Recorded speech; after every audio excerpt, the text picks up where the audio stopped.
2 years have passed, and inside a noisy, crowded tavern, a group of adventurers sits around wooden tables, drinking and loudly swapping stories.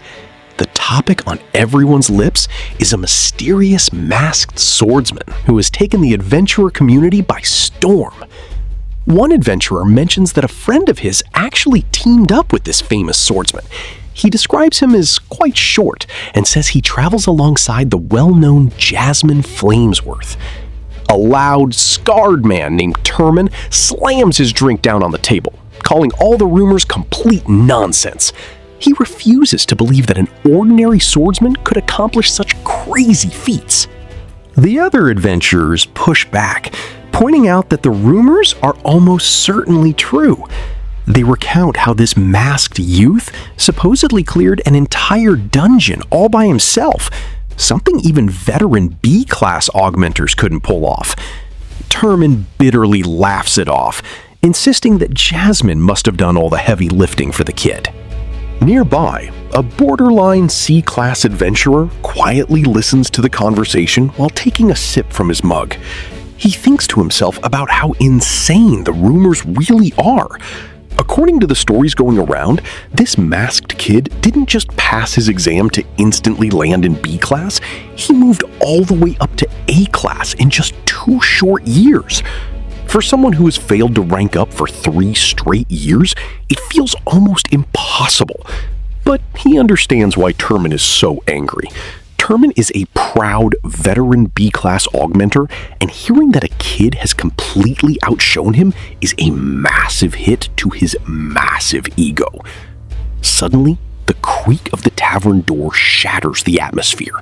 The entire room goes dead silent as a young hooded figure wearing a plain white mask with a blue tear-like marking steps inside. The C-class adventurer gasps in disbelief. The very person they were just talking about, the cause of all the wild rumors, has walked right into the tavern. Turman gets a nasty grin on his face. He stands up, draws his massive sword, and slams the tip into the floorboards right in front of the kid. He mockingly asks where the boy's pretty little guardian is and if she left him all alone. But the masked youth doesn't even pause. He calmly walks right past Turman, treating him like he isn't even there. Enraged by the utter disrespect, Turman snaps. He yells that the kid shouldn't think he's special just because of some exaggerated rumors. Surrounding his sword with a bright green aura of wind mana, Turman leaps forward and swings his blade straight down at the kid's head with murderous intent, ignoring the shouts from other adventurers reminding him that killing isn't allowed in the tavern. A loud explosion of dust and wind fills the air as the heavy blade smashes into the ground. Turman smiles, thinking he easily crushed the arrogant kid. But as the smoke clears, his smile instantly vanishes. The kid is nowhere under his blade. Instead, the masked youth is standing off to the side, completely unharmed, staring back with a cold, terrifying glare. Refusing to accept what just happened, Turman roars in anger. Wind mana bursts around his body once again as he unleashes a frantic, rapid barrage of wind slashes, screaming at the boy to stop dodging and fight. The masked youth stands his ground. His eyes light up with a piercing blue glow behind his mask. In a fraction of a second, faster than the human eye can track, a bright flash cuts through the air. Before anyone can even realize what happened, blood splatters across the floor. Severed fingers tumble through the air, hitting the wooden ground with a dull thud. Turman drops his sword, clutching his mangled, bloody hand, and screams out in unimaginable pain. Realizing that all the stories about the masked swordsman was not just stories, the legend of the masked swordsman is true. Turman falls to his knees, staring in utter horror at his severed fingers lying in pools of blood on the floorboards. Chaos erupts in the tavern as panicked adventurers shout for someone to grab a bag of ice, hoping an emitter can reattach the fingers before it's too late. A suffocating dark wave of killing intent fills the tavern, crushing the room in a heavy silence. The rowdy warriors tremble in fear as the masked boy looms over Turman, asking in a cold, echoing voice if he is finally done. Completely broken and terrified, Turman quivers on his knees, unable to say another word. Turning away, the masked youth calmly walks past the stunned crowd over to the bar counter. Placing a few gold coins on the wooden table, he speaks to the trembling waitress, mentioning that there should be a sack of rations reserved under the name Note. Terrified for her life, the waitress stammers a response and quickly hands over his bag of supplies. Taking his bag, Arthur calmly exits the tavern into the bright sunlight, where Jasmine Flamesworth is waiting outside with their horses. Jasmine looks at him and asks what took him so long. Arthur casually excuses himself, claiming the waitress took a while to find his rations. But Jasmine immediately notices the fresh bloodstain splashed across his white mask. Noticing her gaze, Arthur touches his mask with a sheepish grin. He scratches the back of his head nervously, reassuring her with a gentle smile that no permanent damage was done. As the sun shines brightly over open green plains, Arthur and Jasmine ride horseback toward their destination. Along the way, Arthur takes out a quill and paper to write a heartfelt letter to his parents, letting his horse guide itself as he writes. In the letter, Arthur tells his mother and father that by the time they receive it, he will already be deep inside a dungeon. He apologizes for not visiting as much over the past few weeks, asking them to wait just a little longer. He expresses his genuine shock at learning that Lilia has finally awakened her magic core. He warns his parents not to let Uncle Vincent go overboard with hiring endless tutors, advising that Lilia should be allowed to train at her own pace before she eventually attends Xyrus Academy. Arthur even chuckles at the strange thought that Lilia will actually be his senior at school. Arthur then updates them on his own progress, sharing that he and Jasmine are doing incredibly well. He boasts that he has gotten even stronger than when he nearly beat his father in an arm wrestling match, having recently broken through to the light orange stage. Under Jasmine's intense physical training, he has been learning better control over wind magic, while teaching her advanced blade techniques in return. He promises his parents that this dungeon delve will be his final trip as an adventurer, before he leaves to start school in just a few weeks. Rolling up the finished letter, Arthur explains to Jasmine that the stable master promised to mail it as soon as their horses return to the stables on their own. Jasmine agrees, noting that it is far safer for the horses to head home rather than wait outside a dangerous dungeon entrance. When Jasmine asks if Arthur's dragon bond, Sylvie, will be joining them, Arthur shakes his head. He reveals that while Sylvie can now send clear mental messages, she refuses to return until she feels fully ready, wanting to grow as strong as possible before Arthur starts school. Jasmine tells him to stay focused as their final mission as a team is about to begin. Soon, they arrive at a rocky cliffside where the rest of their dungeon raiding party has gathered. As they approach, Arthur's eyes widen beneath his mask. Standing among the group of adventurers is none other than Lucas Wykes, the arrogant noble kid he met during his adventurer exam. A tall, heavily built man with a thick beard and a massive warhammer steps forward to greet them. Shaking Arthur's hand with a crushing grip, he chuckles and says the rumors about the masked swordsman's strength must be true. He introduces himself as Reginald Bastion, a solid yellow core, A-class Earth Augmenter. Reginald introduces the rest of the team. He points out Lucas Wykes, an A-class Fire Conjurer with a dark yellow core.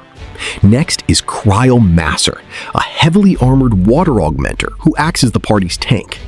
Reginald then introduces a quiet, dark-haired boy with glasses named Elijah Knight, an A-class dark orange Earth Conjurer who also scored high during the adventurer exam. Standing nearby is Oliver Hembit, an A-class dark yellow emitter specializing in healing magic, and Samantha Tempest, a cheerful and bubbly A-class water conjurer who excitedly greets the famous masked swordsman. Finally, a blonde man in pristine, polished armor steps forward with a proud smile.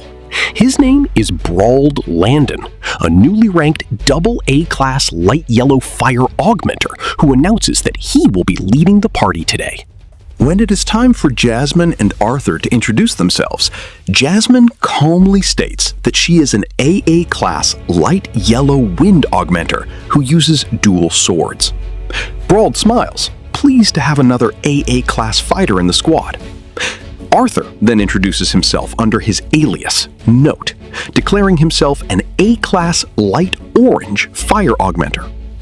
Samantha looks confused, mentioning that rumors claimed the masked swordsman had no elemental affinities at all. Arthur smoothly covers his tracks, explaining that he simply refrained from using his magic for personal reasons. Noticing the heavy backpacks Arthur and Jasmine are wearing, Brawled asks if they own dimension rings. When both shake their heads, Brawled turns to Lucas to ask if he has space in his ring. Lucas coldly cuts him off, claiming his ring is full and telling them to ask someone else. Seeing the tension, Elijah Knight kindly steps forward, offering the remaining space in his own dimension ring. Arthur inwardly marvels at Elijah's ring, knowing that dimension rings were created using ancient magic left behind by the builders of the floating city of Xyrus. Even small ones cost thousands of gold coins. With a flash of green mana, Elijah stores both Arthur and Jasmine's heavy backpacks into his dimension ring. Finishing up, Elijah smiles warmly at Arthur, asking if that's everything. Arthur smiles back beneath his mask and thanks him sincerely. Brawled Landon turns toward the pitch-black cave entrance, igniting a flame in his hand to light the path. He announces that the team is ready and commands everyone to head inside. Together, the 8 adventurers step into the dark, cavernous depths of the dungeon, completely unaware of the deadly trials awaiting them. Water drips slowly from the damp stone ceiling as the party descends a long flight of stairs into the dark dungeon below.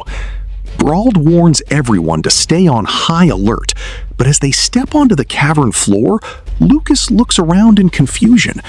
The entire area seems completely empty, with not a single monster in sight. Suddenly, a tiny pebble falls from above, thudding against the ground.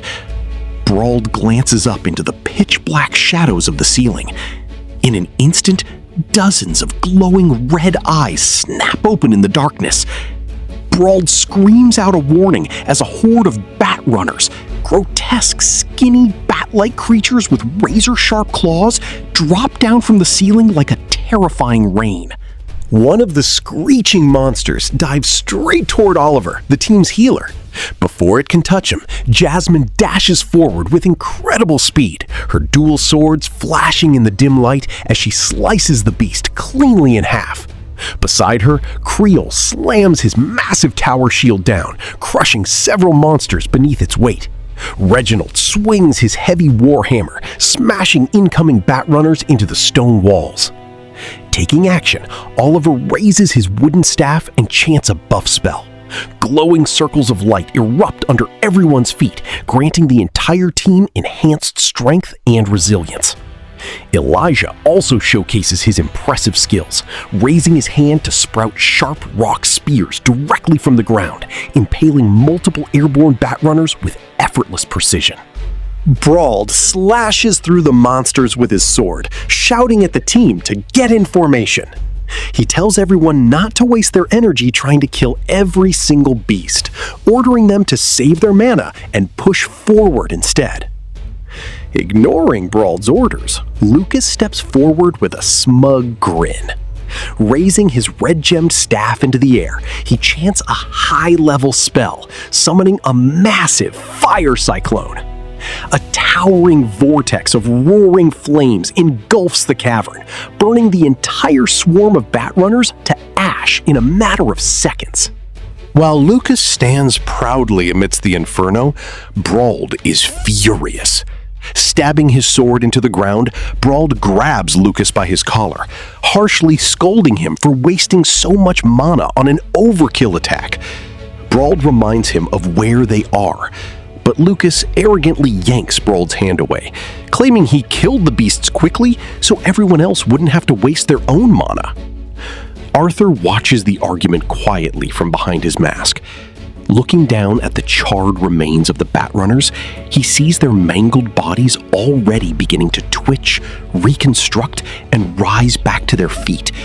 This is the horrifying reality of this dungeon, known throughout the land as the Dire Tombs. Its undead inhabitants have escaped the grasp of death, possess no harvestable mana cores, and cannot be truly killed, leaving explorers trapped in endless, fruitless fighting. Brauld orders the team to move quickly before the monsters fully reanimate. He leads them through the dark tunnels until they reach a solid rock wall where he previously left a mark. Arthur realizes that this hidden entrance is the true reason Brauld gathered such a powerful team. Brauld asks Elijah to create footholds in the stone. With a wave of Elijah's hand, stone handholds grind out from the wall, creating a sturdy ladder leading into the hidden upper passage. One by one, the party climbs up into the hidden pathway. Brauld explains that when he first explored this area alone, he only made it to the next floor before deciding to return with a full squad. He reveals his belief that at the very bottom of this hidden section lies the ancient artifact responsible for allowing the dungeon's monsters to reanimate over and over again. Creole grins, stating he doesn't care what's down there, as long as he gets his fair share of gold once they sell the treasures. Brauld smiles warmly and agrees. Holding a glowing flame in his palm to light the dark passage, Brauld leads the party deeper into the eerie depths of the Dire Tombs. As the party advances through the dark hallway of the new floor, Arthur's sharp instincts suddenly flare. Detecting immediate danger, he dashes forward and grabs Samantha, yanking her backward just in time as a sharp, needle-like projectile flies through the air and embeds itself deep into the stone floor. Surprised and rattled, Reginald turns on Brauld, angrily asking why he failed to warn them about hidden traps. Brauld looks genuinely baffled, insisting that there were no traps when he explored this floor previously. While Oliver rushes to ask Samantha if she needs healing, Arthur kneels down and inspects the tip of his blade. He calmly reveals that it wasn't a mechanical trap at all. The projectile was shot by a hidden mana beast. Shocked expressions wash over the faces of the entire party. Regrouping, they cautiously push deeper into a massive subterranean cavern. The air grows thick and stifling, filled with smoldering heat, steam, and glowing red cracks running along the floor. Brauld pauses, sensing that something is terribly wrong. Lucas sarcastically asks if the problem is simply that the room is hotter than before, but Brauld shakes his head. Arthur feels it as well. It isn't just the intense heat, but a heavy, suffocating pressure spilling out from deep within the chamber. Looking around, the adventurers notice strange, glowing orange egg pods embedded all over the walls and ceiling. Suddenly, a violent earthquake shakes the entire cavern. The ground ruptures with a deafening roar as a colossal, terrifying mana beast bursts out from beneath the stone floor. It is a giant snunt, an enormous, grotesque worm with a ring of razor-sharp teeth and dozens of stubby legs.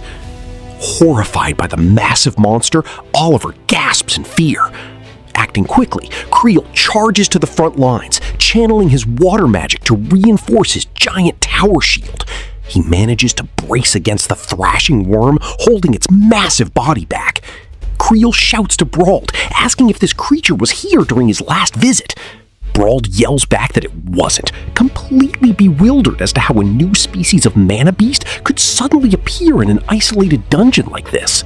The giant snunt thrashes wildly, crashing its heavy body against the ground and forcing the team to scatter.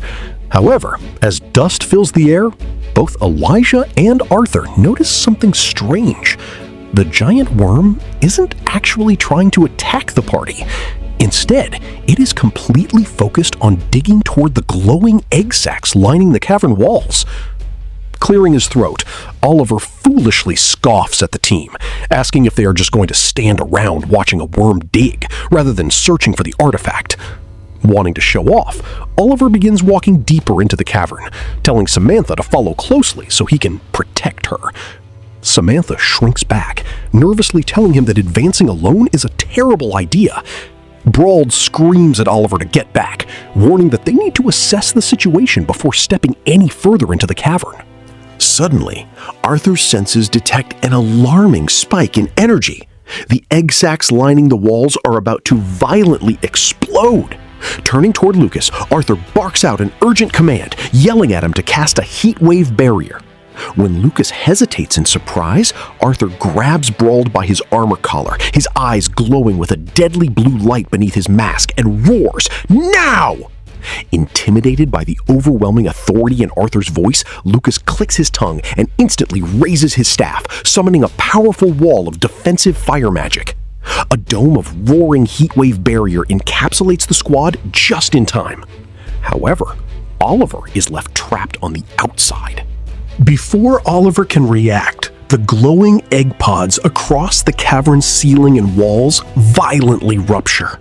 A catastrophic chain reaction of liquid fire, steam, and molten heat erupts across the chamber. Oliver's screams of sheer agony echo through the cavern as the wave of blinding fire completely consumes him.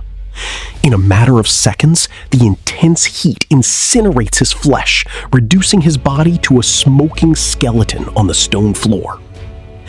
Trapped inside Lucas's fire dome, the heat becomes unbearable. Acting fast, Samantha raises her wand and casts a secondary water barrier. A swirling dome of cool water layers around the group, shielding them from the scalding steam and liquid fire spreading outside. As the inferno slowly dies down and the steam clears, the adventurers look out from behind their defensive barrier. Brauld's face goes completely pale with horror. Lucas, Jasmine, Creel, Reginald, Elijah, and Arthur all stand frozen in silent terror and grief. Outside the barrier, lying in the smoldering ash, are Oliver's charred skeletal remains. Beside his scorched bones, a single glowing green mana crystal lies resting in the dark dust. Reginald stares at the remains with grief and anger, while Arthur walks over and picks up the gem. Handing it to Samantha, Arthur tells her to replace the weaker stone on her wand with this one to boost her magic output. Samantha accepts the core with a grateful nod. Brauld agrees with Arthur's quick thinking, urging the squad to move fast before another volcanic eruption shakes the area. Shouting for everyone to follow, Brauld leads the team in a full sprint toward the cavern exit. But before they can reach safety, a deafening roar echoes through the air as the giant snuntworm bursts out from the earth once again.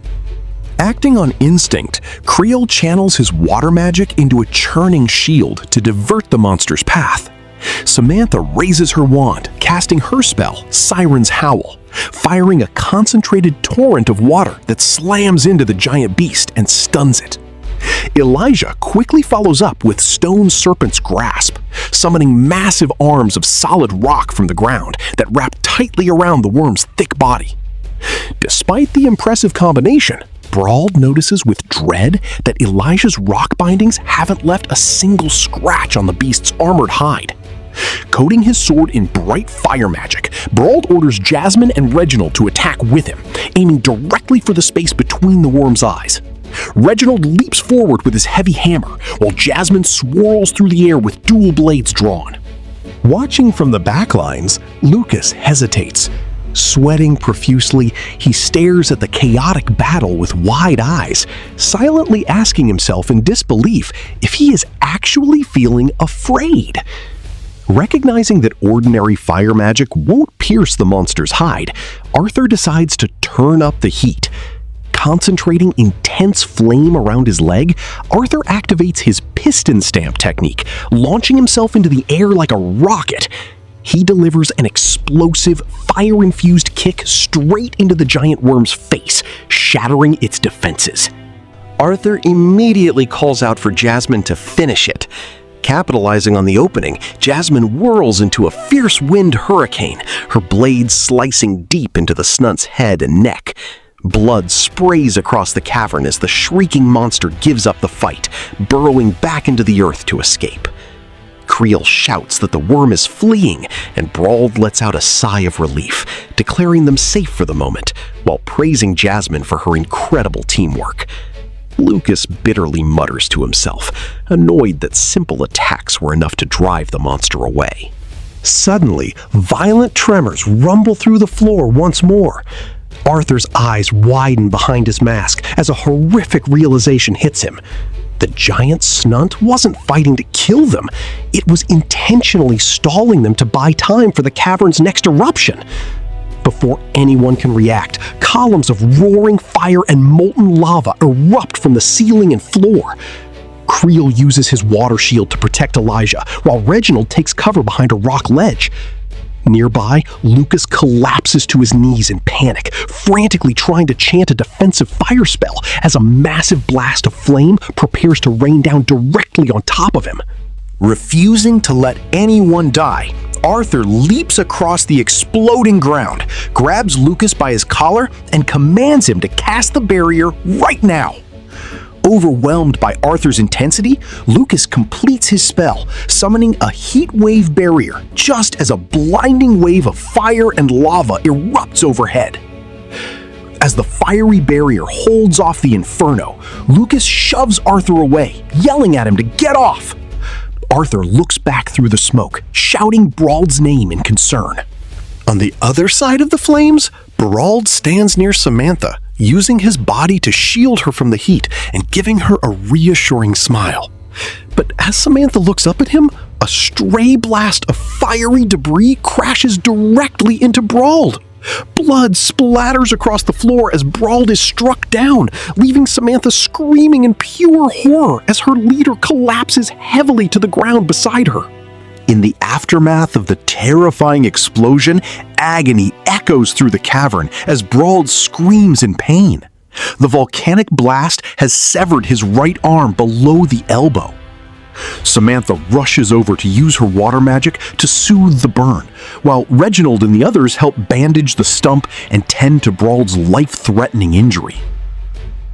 As Arthur sits quietly against the stone wall, taking a moment to catch his breath, Creel walks over and sits beside him. With a friendly smile, Creel offers Arthur half of a sandwich, explaining that these are his special travel sandwiches he saves whenever he feels down on a dungeon dive. He fondly mentions that his fiancée created the recipe herself, even seasoning the beef. Arthur accepts the food and uses a tiny spark of fire magic from his fingertip to gently melt the cheese inside both of their sandwiches. Taking a bite under his mask, Arthur blushes slightly at how delicious it tastes, telling Creel he is a lucky man and asking him to send his gratitude to his fiancée. The peaceful moment is shattered when a loud, heated argument erupts across the camp. Lucas is throwing a tantrum, screaming at Brauld and pointing a finger at his bandaged wound. Lucas complains that he only joined this dive because their leader was a veteran AA class mage, but now their leader is a cripple and their healer is gone. Reginald angrily steps in, calling out Lucas for complaining when he dropped his own staff in panic and had to be saved by Note. Lucas shouts back defensively, trying to blame everyone else for failing to set up a barrier in time. Sick of the whining, Arthur steps forward, his voice booming through the cavern with cold, overwhelming authority. Enough! Arthur walks up to Lucas, standing right in his face with piercing blue eyes glowing beneath his mask. Towering over the arrogant noble, Arthur tells him flatly to get his head out of his ass. Lucas tries to protest, but Arthur steps closer, cutting him off. I don't care whether you're a yellow core, silver core, or God himself. Right now, the only thing you are is a liability. Humiliated and terrified by Arthur's aura, Lucas grits his teeth and backs breaks down without another word. Once the commotion dies down, Arthur approaches Brauld, telling him he needs to make a final decision before they move any further. He explains that while the rest of the team can manage their minor injuries, Brauld needs to decide if he truly wants to continue or turn back. Brauld grinds his teeth in frustration, but resolves to keep going, realizing this will likely be his last dungeon raid. Acknowledging his physical limitations, Brauld turns to Arthur and officially asks him to take over as the leader of the party, praising Note as the most level-headed and natural leader among them. Reginald, Jasmine, and Samantha all nod in complete agreement. Arthur accepts the role, commanding the squad to rest for 1 hour before advancing. An hour later, the refreshed party marches to the end of the corridor, only to find a massive stone wall blocking the tunnel. Brauld looks at it in disbelief, stating that this passage was never blocked when he explored it before. Reginald steps up with his heavy warhammer, deciding there is no point in complaining. Channeling his earth magic, Reginald swings his hammer at the wall. Jasmine joins in, wrapping a swirling vortex of wind magic around Reginald's weapon to amplify his force. With a massive explosion, their combined strike shatters the stone barrier into pieces. As the thick dust clears, Reginald steps through the shattered doorway and pulls back his hair in utter shock. Beyond the wall lies something no one expected, a breathtaking underground paradise, featuring a lush green forest, towering trees, and massive glowing blue crystals bathed in natural sunlight. As the party walks through the beautiful underground forest, Samantha marvels at the vibrant flowers and glowing blue crystals above them.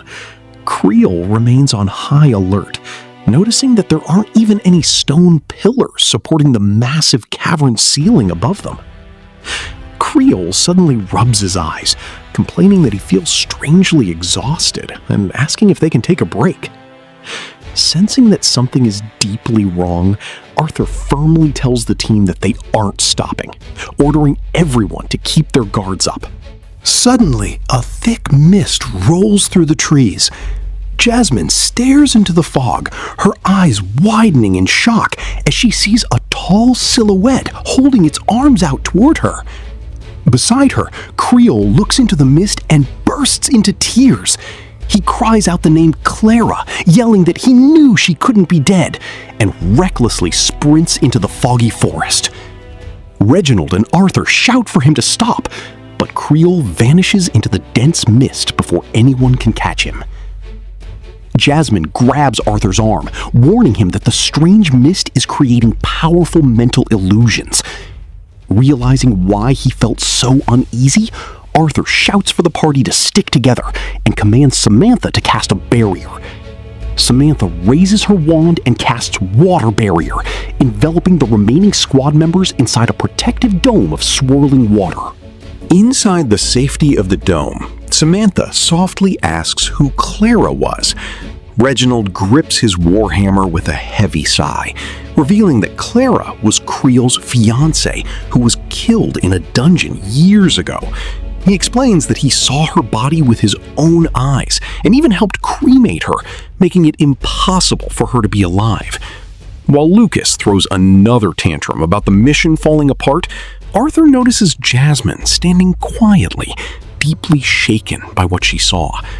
When Arthur asks her about it, Jasmine admits she saw a vision of her father holding out his arms and smiling at her, a painful reminder of her traumatic past with the Flamesworth family. Arthur gently places a hand on her arm, reassuring her that she'll be okay, which brings a soft, grateful smile to Jasmine's face. Arthur asks if Jasmine has a spell to clear the illusion fog. While she can't clear the entire forest, Jasmine says she can blast a path through to search for Cryle. On Arthur's command, Samantha opens a gap in the water barrier. Jasmine channels her wind magic and unleashes a roaring hurricane spell called Banshee's Howl, blasting a wide corridor through the thick fog. As the mist clears, the team gasps in horror. The path ahead is completely overrun by a massive, writhing wall of giant thorn vines bristling with razor-sharp spikes. Worse yet, the vines weren't affected by Jasmine's wind spell at all and are now surging directly toward the party. Seeing the incoming threat, Arthur tells Lucas that now is his time to show off. Lucas arrogantly steps forward, chanting his spell, Crescent Ember, and firing a massive crescent blade of roaring flames straight into the vine wall. A fiery explosion fills the path, but as the flames fade, everyone stares in absolute terror. The thick thorn vines are completely undamaged, without a single burn mark on them. Lucas stands frozen in disbelief as his fire spell fails entirely. Adapting instantly, Arthur shouts for Reginald to stand guard over the conjurers while they chant higher-level spells. Reginald nods, raising his massive hammer to form a defensive wall around the backlines. Arthur then coats his sword in bright blue fire magic, calling on Brauld and Jasmine to join him on the offensive. Brauld flares with yellow flames, while Jasmine readies her wind-infused dual blades. With a fierce glint in his eyes, Arthur roars, "Let's break through!" as the three vanguard fighters leap together into the sea of writhing thorn vines to carve a path through the horde. With a battle cry, Arthur, Brauld, and Jasmine charge headfirst into the wall of writhing thorn vines.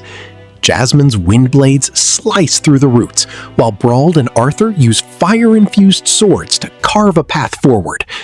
However, Arthur quickly realizes that standard attacks are useless. The moment a vine is cut, new ones immediately sprout in its place. Testing a new strategy, Arthur concentrates intense blue flames along his blade. Slicing through a cluster of roots, he observes that the extreme heat sears the cut ends, completely stopping them from regenerating. Arthur turns to tell Brauld to use a searing spell on his sword, but Brauld is completely out of control. Overwhelmed by desperation and recklessness, Brauld screams that an AA-class augmenter won't go down to a few roots, diving headfirst into the thickest part of the horde.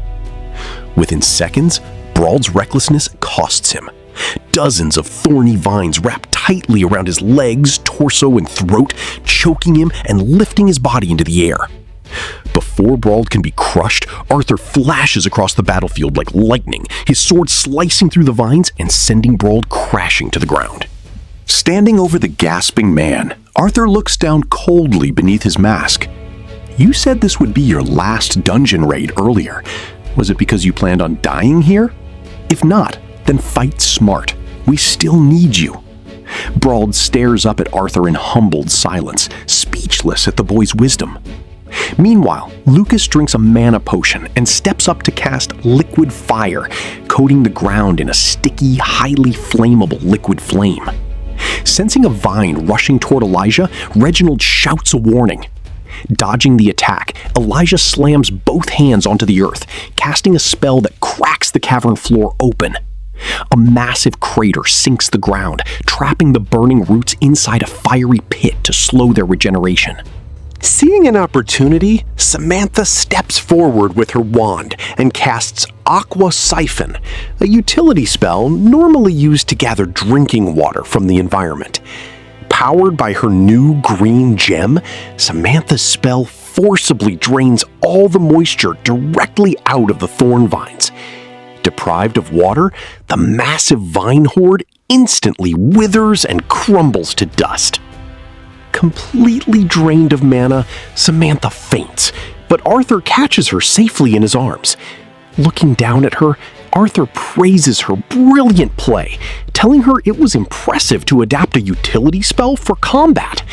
Samantha smiles softly and blushes as she rests against him. As the withered vines crumble, Arthur suddenly senses a terrifying shift in the air. The destroyed vines were actually absorbing the illusion mist, and by clearing them away, a suffocating, malevolent pressure settles over the entire forest. A heavy sound of doom resonates through the cavern floor. Looming out of the clearing fog, a colossal, ancient tree entity, a monstrous elder treant with glowing red eyes, rises above the forest canopy, glaring down at the frozen adventurers. Samantha falls to her knees in pure horror, her voice trembling as she recognizes the giant tree monster from her studies. It is an Elderwood Guardian, an S-Class mana beast.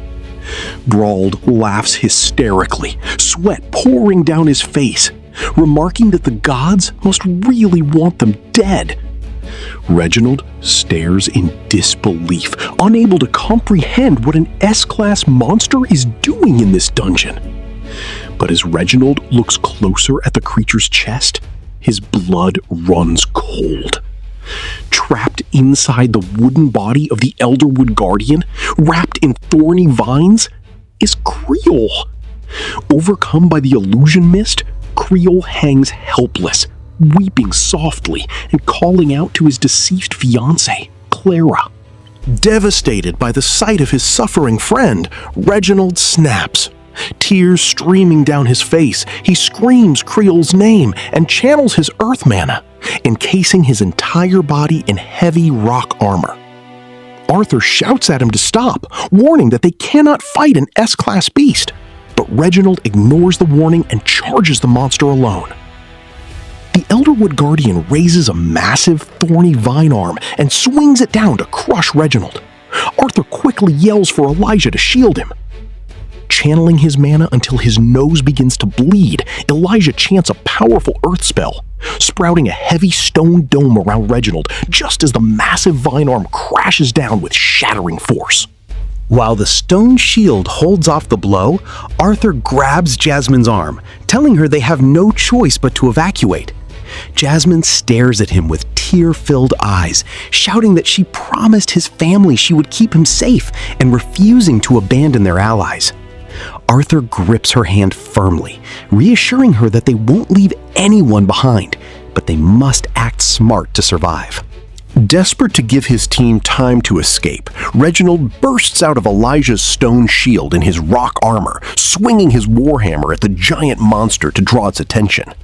The Elderwood Guardian turns its full wrath onto Reginald, wrapping dozens of thick vines around him, crushing his rock armor and lifting him into the air. Seeing the opening, Arthur quickly issues tactical orders. He tells Elijah to cover Jasmine while she grabs the injured Brauld and runs straight for the exit.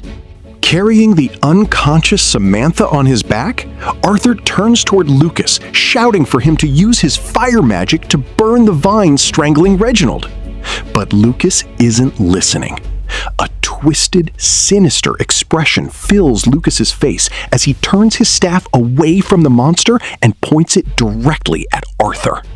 Without hesitation, Lucas chants a fire spell and unleashes a point-blank blast of flames straight at Arthur and Samantha.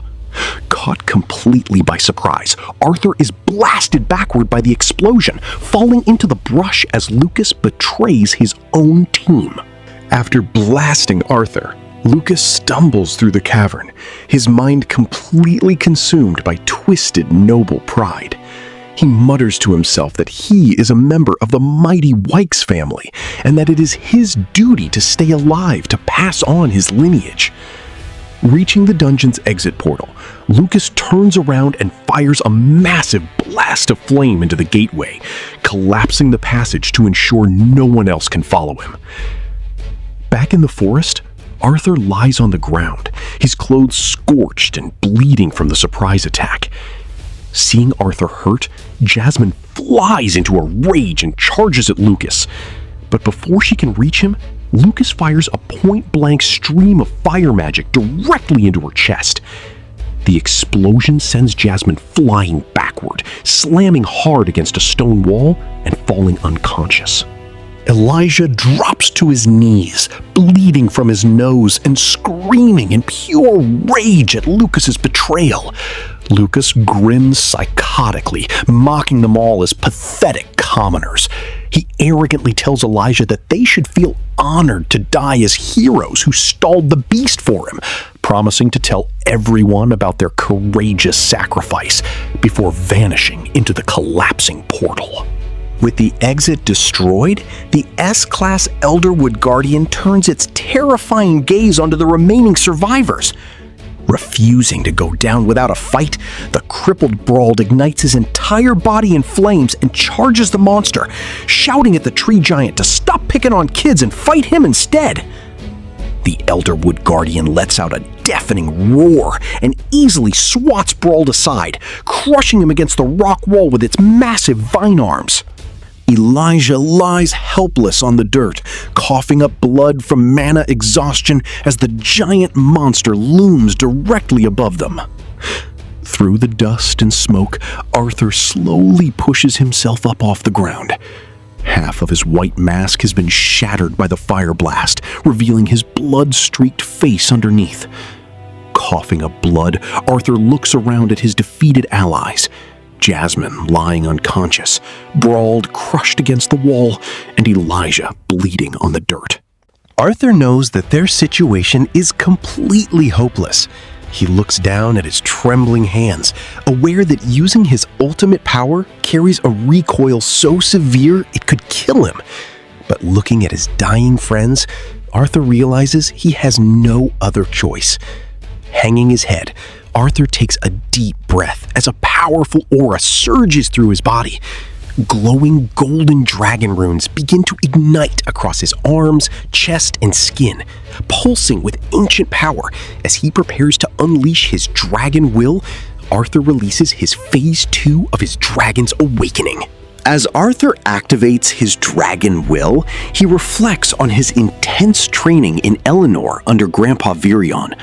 Unlocking the first phase, Acquire, had granted him Sylvia's innate ability to temporarily freeze time and space, though it heavily strained his young body in Mana Core. But unlocking the second phase, Integrate, was something even Virion didn't expect, as Arthur achieved in 2.5 years what had taken Virion decades to master. Miles away in the forest, Sylvie senses her bond's distress. She roars, spreads her black dragon wings, and takes to the sky, flying as fast as she can to reach him. But Arthur establishes a mental link with Sylvie, softly telling her to stay away. He commands her to return to the Hellstay mansion if anything happens to him. Though Sylvie tearfully begs to help, she reluctantly obeys her papa and stays back. Surrounded by a sinister purple aura, Arthur completes his transformation into Phase 2, also known as Realm Heart. His hair turns stark white, glowing yellow dragon slits fill his eyes, and golden runes ignite across his skin. In this form, all ambient mana in the environment becomes visible and obedient to his will. Igniting a pale white flame in his palm, Arthur leaps toward the S-Class Elderwood Guardian with blinding speed. Knowing his body cannot handle the immense strain of this form for long, Arthur decides to end the fight instantly. Effortlessly slicing through the monster's massive vine arms, Arthur channels all the surrounding atmospheric mana into an ultimate frost spell, Absolute Zero. A catastrophic wave of sub-zero ice erupts across the forest, encasing the entire giant Elderwood Guardian inside a massive glacier. Gathering fire, force, and lightning into a single empowered strike, Arthur shatters the glacier into millions of tiny ice crystals, completely obliterating the S-Class Mana Beast. As the monster vanishes, Arthur's Realm Heart form forcibly deactivates, returning his hair to auburn. The horrifying recoil hits him all at once. Blood gushes from his nose, eyes, and mouth as Arthur collapses onto the icy ground, completely paralyzed and hovering on the brink of death. Meanwhile, far away in Xyrus City, Reynolds carries an 8-year-old Ellie to bed after a long day of training. As he and Alice chat about their daughter, a heavy, rhythmic pulse echoes through the room. Alice looks down at her hand in sheer horror. The magical life ring on her finger, an artifact directly bound to Arthur's life force, begins flashing a bright, ominous red. Alice's face turns ghostly pale as she stares at the ring in utter terror, realizing her son's life is hanging by a thread. Arthur slowly grits his teeth, waking up from unconsciousness in agonizing pain. He coughs up blood, his body thoroughly battered from the extreme recoil of entering Phase 2. Sitting beside him, Elijah lets out a breath of relief, thanking the gods that Note is finally awake. Weakly lifting his hand, Arthur tells Elijah to break one of the green healing beads stored in his glove. Elijah crushes the bead in his palm, releasing a warm, soothing green light that washes over Arthur's body. As his internal injuries begin to close, Arthur smiles in relief, silently thanking his mother for making those healing beads. In his mind, Sylvie's voice connects telepathically, frantically asking if her papa is okay. Arthur mentally reassures her that he is fine and out of danger, telling her to stay where she is and focus on her training. Sensing through their bond how badly injured he was, Sylvie remains worried, but Arthur gently promises her that they are just resting and that he will see her soon. Sitting up slowly, Arthur jokingly tells Elijah that he feels good enough to run a marathon. Elijah chuckles, looking at Arthur's exposed face, admitting he never would have guessed that Note, the legendary masked swordsman, was actually a boy his own age. Realizing his mask is gone, Arthur panics and covers his face. Elijah apologizes, explaining that the mask fell off and broke during the fight. Relieved that his face was only seen by Elijah, Arthur urgently asks about his black sword. Elijah points behind him, revealing that he saved the black stick and kept it safe, making Arthur let out a deep sigh of relief. Lying back down, Arthur looks at Elijah with genuine sincerity. He thanks Elijah for saving both him and Jasmine, and for retrieving his weapon when Elijah could have easily saved himself. Elijah blushes slightly, replying that if he had abandoned them half dead, he would be no better than that scum, Lucas. Curious, Elijah asks why Arthur refused to leave when the S-Class Elderwood Guardian appeared, noting that Jasmine tried to drag him away. Arthur grins, jokingly saying that a king never betrays his people, but his smile turns gentle as he shares the deeper truth. He promised someone very important to him, Sylvia, that he would become a better person and cherish those around him. Elijah laughs, teasing that Arthur sounds like an old man, and wonders what kind of life he lived before to make a promise like that. Arthur softly chuckles, replying that he sometimes wonders the exact same thing himself. Asking how long he was unconscious, Arthur learns that more than a day has passed. Realizing they will be stuck in the cave for a while longer while Jasmine recovers, Arthur decides it is time to drop all secrets.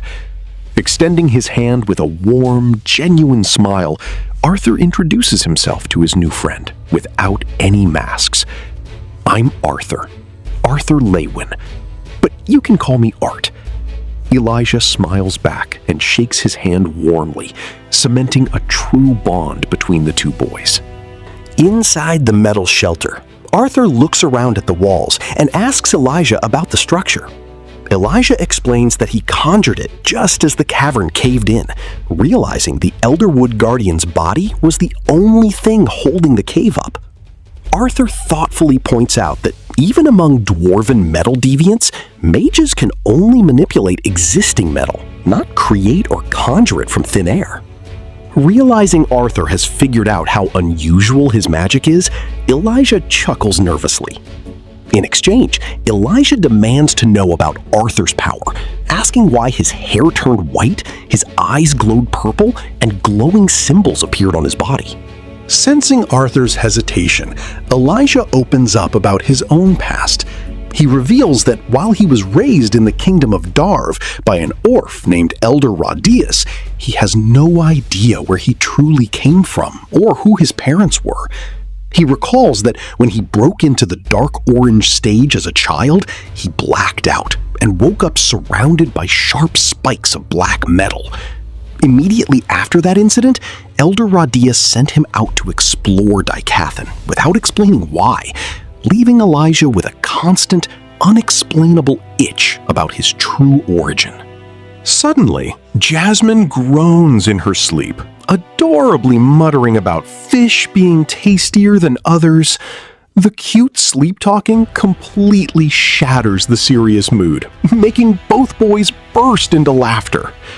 When Elijah asks Arthur for his story, Arthur nonchalantly drops a massive bombshell. He is a quadra-elemental augmenter with 2 elemental deviances, ice and lightning. Elijah's jaw drops so fast, he accidentally bumps his head on the low ceiling, shouting that he thought he was a freak, but Arthur takes the crown. When Arthur adds that he is also a beast tamer and only turned 11 a few months ago, Elijah indignantly shouts that he is older because he turns 12 soon, before realizing how ridiculous he sounds bragging about age to a godlike genius. Both boys crack up, laughing hysterically together. Jasmine slowly opens her eyes, regaining consciousness.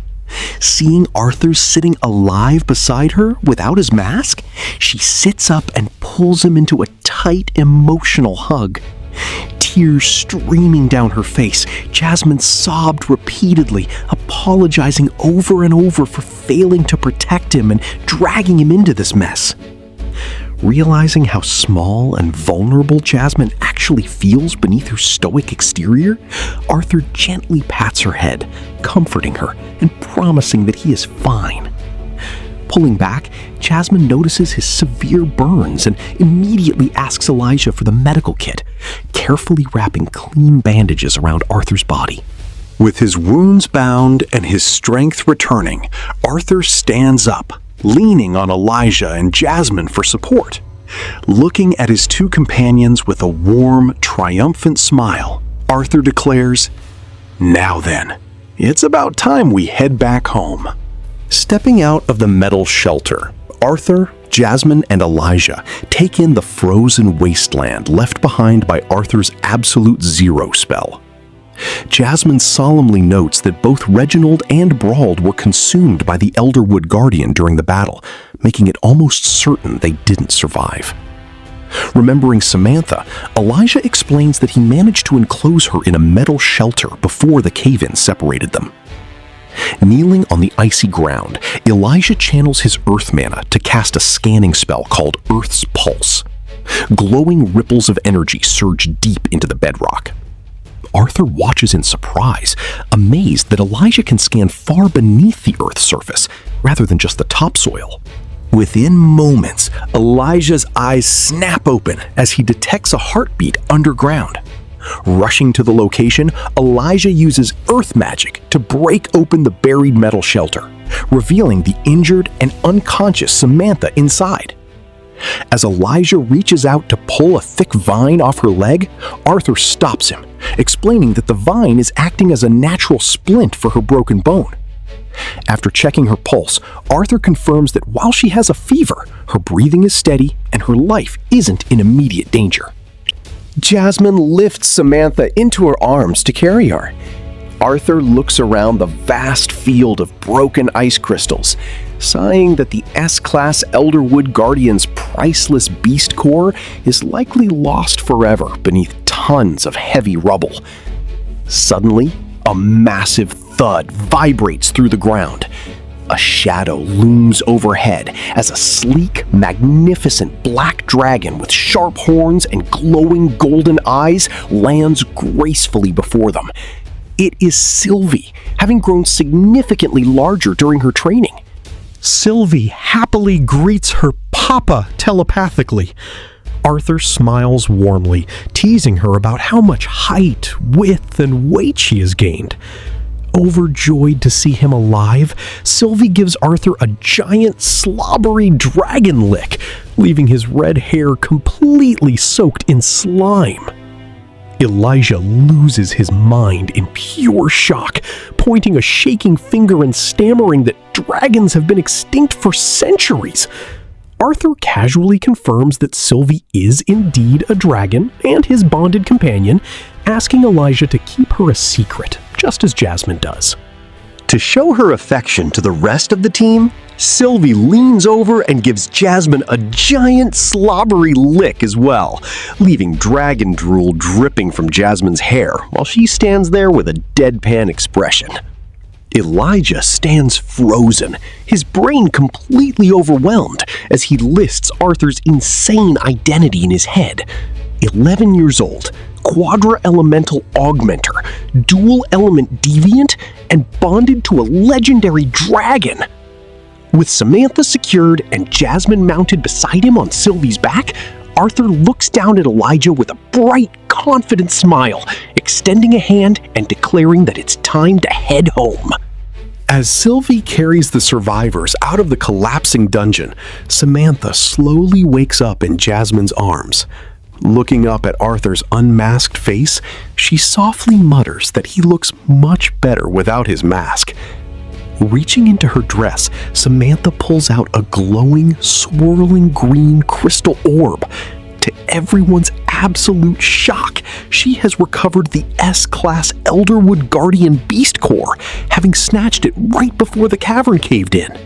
Arthur praises her quick thinking, suggesting they sell the priceless core later and split the vast fortune among the group.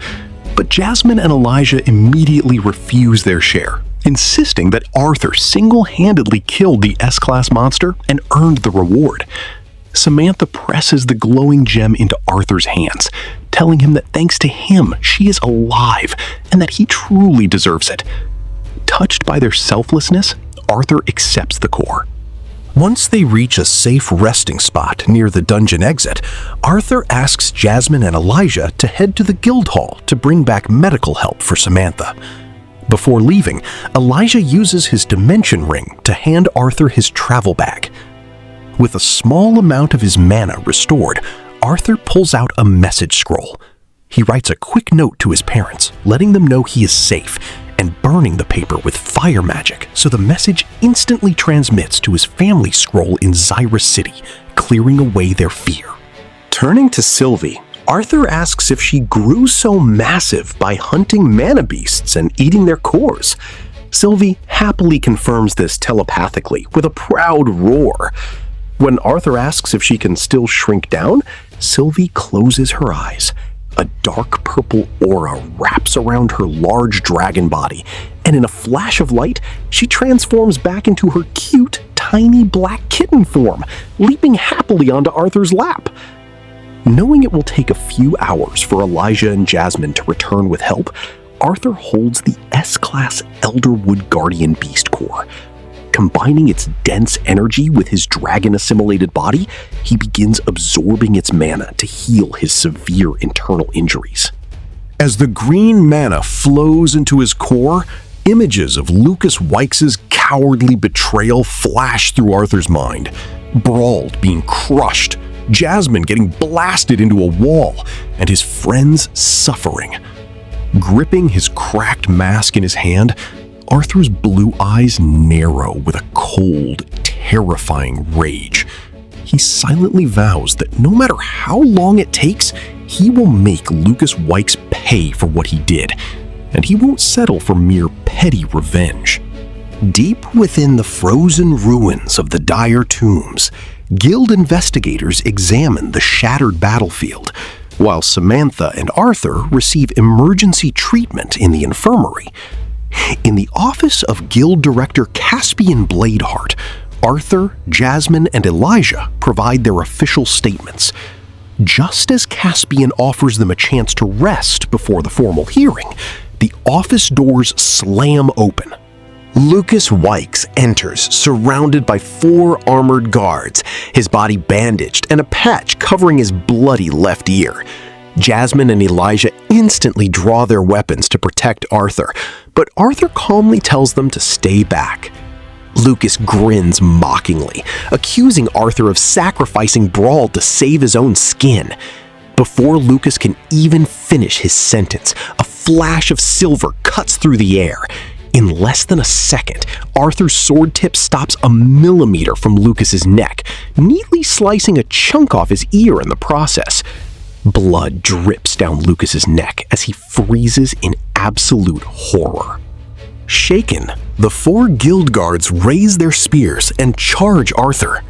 Moving like a phantom, Arthur effortlessly dodges their attacks, using the blunt end of his scabbard to knock all 4 heavily armored guards unconscious in a matter of seconds. Caspian shouts at Arthur to refrain from violence, but Arthur smoothly sheathes his sword, calmly making the excuse that his weapon slipped. Caspian clears the room to speak with Arthur alone. Closing the door, Caspian warns Arthur that it is in his best interest not to provoke the Wykes family. Arthur steps right up to Caspian, his blue eyes gleaming with absolute murderous intensity beneath his mask. I have the capacity to erase that bug's existence, and my identity remains protected. Do you think you're strong enough to protect him from me?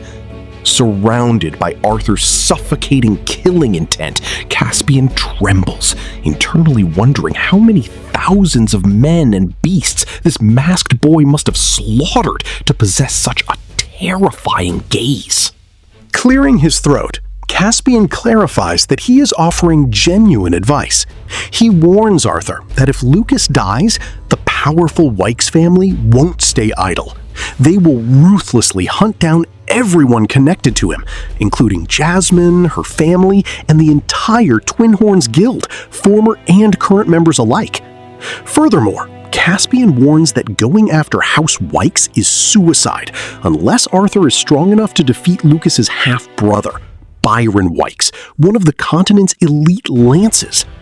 Realizing the massive threat to his family and friends, Arthur's gaze softens.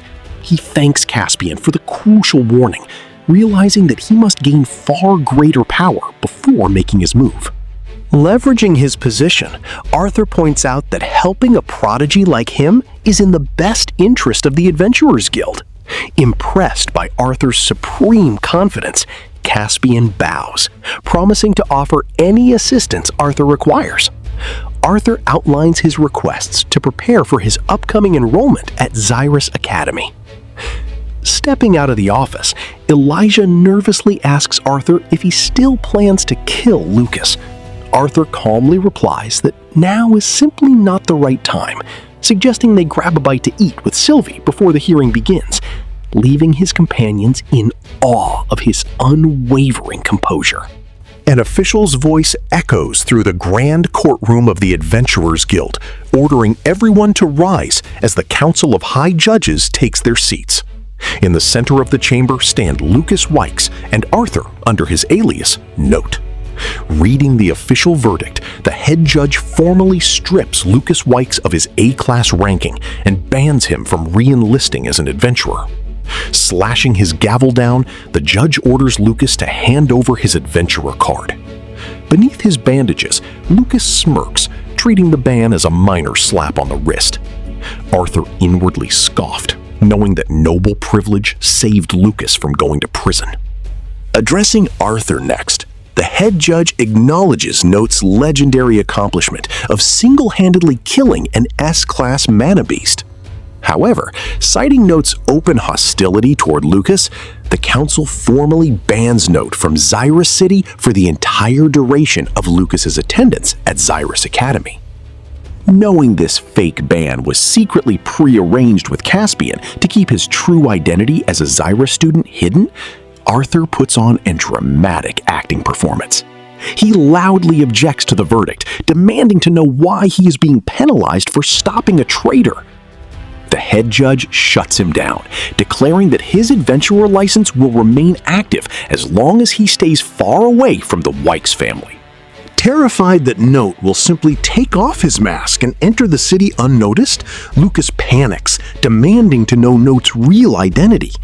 The council firmly refuses, stating Note's identity is strictly classified to preserve peace.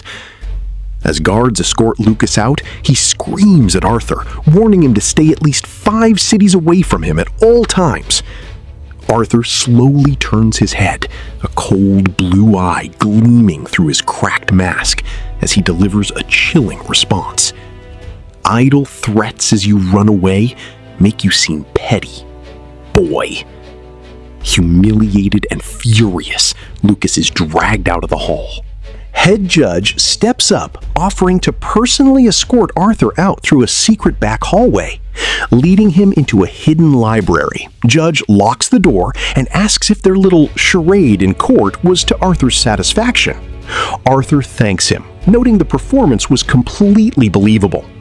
Judge pulls a hidden lever disguised as a book, opening a secret exit passage. He tells Arthur that the guild protected his identity today, but warns that House Wykes won't stay ignorant forever. Judge adds that he expects a favor from Arthur in the future in exchange for the guild's protection today. Arthur grins beneath his mask, replying that he respects a leader who knows which side to back and promises to remember the favor. As Arthur steps out into the sunlight, Judge watches his back. Judge watches Arthur leave, and realizing that Caspian was right, internally marveling at what a truly frightening individual the boy really is. Outside the courtroom, Caspian meets with Arthur privately, thanking him for playing along with the fake ban to ensure Lucas wouldn't suspect anything. But when Caspian casually remarks that he is glad everything was resolved without anyone dying, Arthur's glare turns deadly cold. Looking Caspian dead in the eye, Arthur harshly reminds him, "People have died. Don't forget that." Rattled by Arthur's aura, Caspian quickly stammers an apology. To make amends and send him off, Caspian hands Arthur a heavy leather pouch filled to the brim with gold coins, telling him to use the money for extra precautions. Walking down the street, Arthur realizes that the only remaining loose end is that Lucas saw Sylvie's black dragon form. Right on cue, Sylvie shifts her magic, transforming her body into a fluffy, white fox-like creature. When Arthur marvels at her new look and asks how many forms she can take, Sylvie yawns that she doesn't know and curls up asleep in his arms. Arthur smiles gently, appreciating the convenient perks of having a dragon as a bond. To prepare for his school life, Arthur enters a high-end magic shop called Equius Artifacts. The shopkeeper looks down at him condescendingly, asking if the little boy is lost when Arthur asks to buy a small dimension ring. When the shopkeeper doubts Arthur can afford such an expensive item, Arthur casually dumps Caspian's heavy pouch of gold onto the glass counter. The shopkeeper's jaw drops in utter shock, hastily handing over the ring and bowing as Arthur walks out. With his new dimension ring, Arthur safely stores his black sword, Dawn's Ballot, and the S-Class Elderwood Guardian Beast Core away from sight. Satisfied, he realizes that his preparations for attending school are finally complete. Arthur hires a horse carriage, instructing the driver to take him to Helstia Manor. As the wooden carriage wheels clatter against the cobblestone roads, Arthur sits by the window, holding his cracked white mask in his lap. He reflects on how more than 2 years have passed since he first put on the disguise of Note, the masked swordsman. Gazing out the window as the sun sets over the floating city of Xyrus, painting the sky in brilliant shades of orange and gold, Arthur rests his head on his hand and softly ponders what it will be like to finally live as a normal student.